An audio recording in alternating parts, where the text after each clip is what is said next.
Halo Bapak Ibu semuanya, ketemu lagi dengan Dr. Roni Tamba di channel Anak Sehat dan Berkualitas.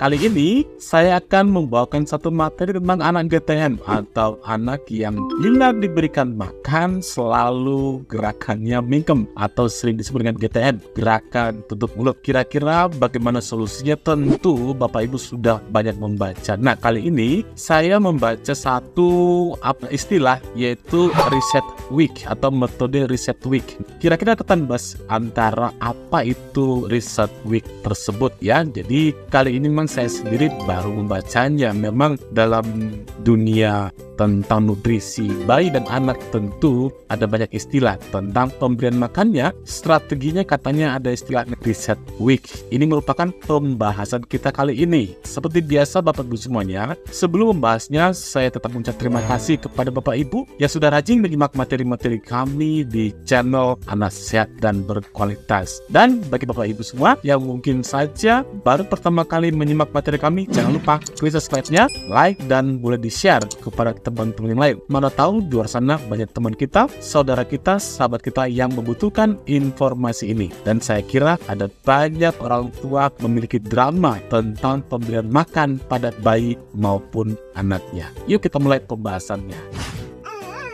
Jadi ada istilah yang disebut dengan reset week ya. Bahkan ada satu istilah get skip to it, try a reset week. Nah, jadi ini yang mesti kita pahami, apa sih perbedaan dasar selama ini yang kita pelajari ya. Yang kita pelajari selama ini kan pada pemberian nutrisi pada bayi, MPASI maupun pada anak-anak, itu disebut dengan feeding rule dan juga responsive feeding. Sebenarnya dasar-dasar itulah yang melatar belakangi banyak istilah atau modifikasi-modifikasi di antara banyak strategi-strategi tentang pemberian makan pada bayi dan juga anak. Nah, untuk itu kita pahami tentang apa sih reset week ini dan bagaimana cara melakukannya. Jadi dari istilah terjemahan bebasnya, reset week artinya kita reset pemberian makan sebelumnya pada anak kita dan memulai dengan hal yang baru dan dilakukan kurang lebih 1 minggu. Jadi kita ketahui bahwa bayi yang mogok makan atau bayi yang melakukan gerakan tutup mulut tentu ada banyak sekali penyebabnya, bukan? Ada misalnya makannya tidak enak, ada ketika mereka sakit, ada ketika mereka mengalami yang namanya kebosanan pada satu menu atau menu makanan yang itu saja. Preferensi makanan juga demikian. Misalnya nih, kita sudah terbiasa memberikan anak makanan A, tentu makanan A ini sebenarnya mungkin saja makanan instan seperti biskuit. Kemudian kita sadar bahwa sebenarnya bukan itu makanan yang ingin kita inginkan pada bayi atau anak kita supaya dia itu bisa bertumbuh dan berkembang dengan baik. Tetapi karena kita mengenalkannya sejak dini, tentu akan membuat preferensi dari rasa makanan yang disukai anak akan berubah. Nah, ketika kita menyadarinya, maka saat itu juga kita akan bingung bagaimana cara untuk memperbaikinya. Jadi ketika misalnya bayi atau anak itu mengalami kebosanan terhadap makan, ini biasanya orang tua akan panik. Nah, cenderung orang tua akan tanda kutip nih memaksakan makanan atau memaksa anak untuk makan. Kadang-kadang proses pemaksaan ini akan menyebabkan bayi atau anak kita trauma akan makan. Jangankan makan, ketika kita membawa piring atau mangkok atau sendok bahkan makanan itu dari jauh, anak sudah gelisah, anak itu akan mulai mingkem. Ada juga yang sampai menangis. Nah, ini merupakan tanda dari anak trauma makan.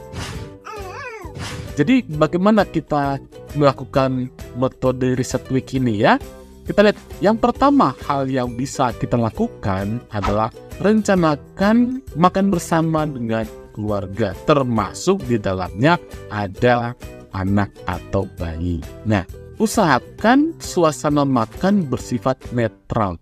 Ingat, anak itu akan sangat senang bersama dengan keluarga atau orang yang mereka cintai, khususnya misalnya orang terdekatnya, misalnya ibunya. Jadi silahkan diluangkan waktu untuk makan bersama anak. Mungkin dari 3 kali sehari usahakanlah 2 kali makannya. Ya, kita tidak menafikan bahwa sekarang ini banyak working moms, ibu-ibu pekerja yang misalnya usahakan ketika pulang kerja atau sebelum kerja atau di mana waktu luang yang bisa kita usahakan mendampingi anak ketika mereka makan. Yaitu yang pertama ya, usahakan beri waktu. Yang kedua adalah kita memberi makan, yaitu makanan yang kita usahakan menunya sama seperti apa yang kita makan. Ingat, bayi atau anak itu merupakan peniru yang ulung.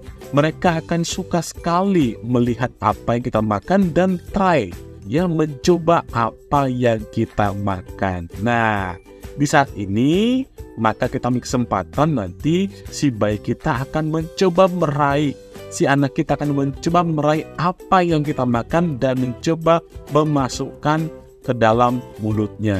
Ingat, mereka itu punya rasa penasaran yang kuat. Yang ketiga adalah ajak bayi atau anak berkomunikasi. Kalau misalnya bayinya belum bisa bicara, ya coba dengan mainan, dengan mencoba ngobrol, dengan coba bermain, dengan interaksi atau bermain peran, ya. Dan lakukan komunikasi tanpa menggunakan hal-hal yang negatif. Misalnya dengan menakut-nakuti anak. Nanti kalau tidak makan, nanti kamu akan gini-gini. Nah, itu hal yang perlu kita hindari tentunya. Kita berikan komunikasi yang ringan, yang memberikan efek positif pada bayi atau anak kita. Ya, kemudian yang keempat adalah kita usahakan menghentikan semua camilan yang kita rasa menyebabkan preferensi anak itu kan berubah. Kalau bisa di stop camilannya. Kalau tidak bisa, pilihlah camilan-camilan yang memang hasil olahan sendiri. Jadi kalau bisa camilannya itu dihentikan, kalau tidak bisa buatlah misalnya camilan yang merupakan hasil olahan kita. Misalnya apa? Misalnya telur urahari itu ya, atau misalnya tahu goreng, atau misalnya bubur kacang hijau. Itu merupakan salah satu snack atau camilan yang merupakan olahan sendiri ya. Jadi kita coba ya. Yang berikutnya adalah berikan makanan yang benar-benar makanan keluarga. Artinya makanan yang memang sehari-hari akan dimakan oleh si bayinya. Ya, kalau misalnya di luar negeri makanannya kan roti, di Amerika atau di Eropa, maka itu kan kalau kita terapkan pada bayi kita tentu tidak akan sesuai dengan negara kita. Di negara kita kan orang makannya itu nasi atau olahan nasi dan juga makanan-makanan pokok lainnya. Ya, jadi kita berikan makanan-makanan yang memang akan sering kita sediakan di atas meja.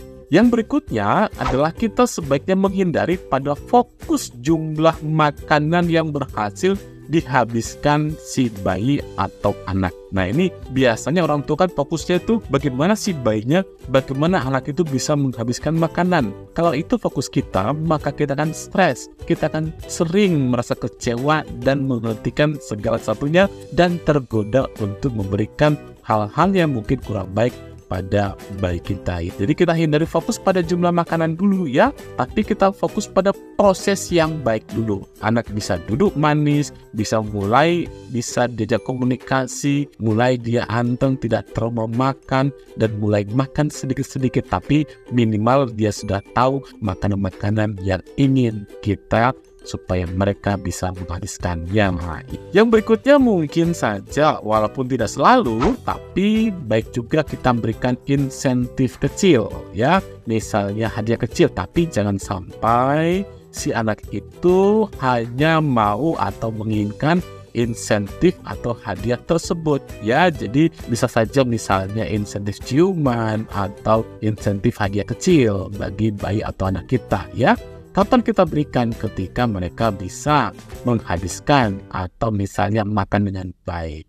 Dan yang perlu kita perhatikan adalah bahwa dalam riset week ini, dalam seminggu pertama ini memang merupakan perjuangan yang luar biasa bagi Bapak Ibu ya. Ingat, hari-hari pertama memang begitu sulit. Tapi ingatlah bahwa reset week ini sangat penting kita tahu bahwa melatih kesabaran kita juga ya. Penuh struggle memang perjuangan, tetapi kita usahakan konsisten untuk melakukannya.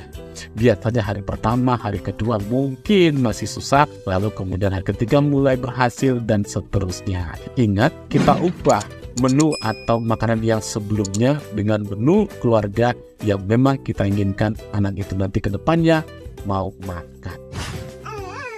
Demikian Bapak Ibu semuanya tentang metode reset week yang bisa kita ambil. Resumenya adalah sebenarnya makan itu perlu fokus, makan itu perlu makanan yang sehat, dan makan itu butuh interaksi dan juga konsisten antara si pemberi makan, misalnya orang tua atau pengasuh dan juga bayi yang diberi makan. Mudah-mudahan materi ini bermanfaat bagi kita semuanya. Salam sehat, dadah.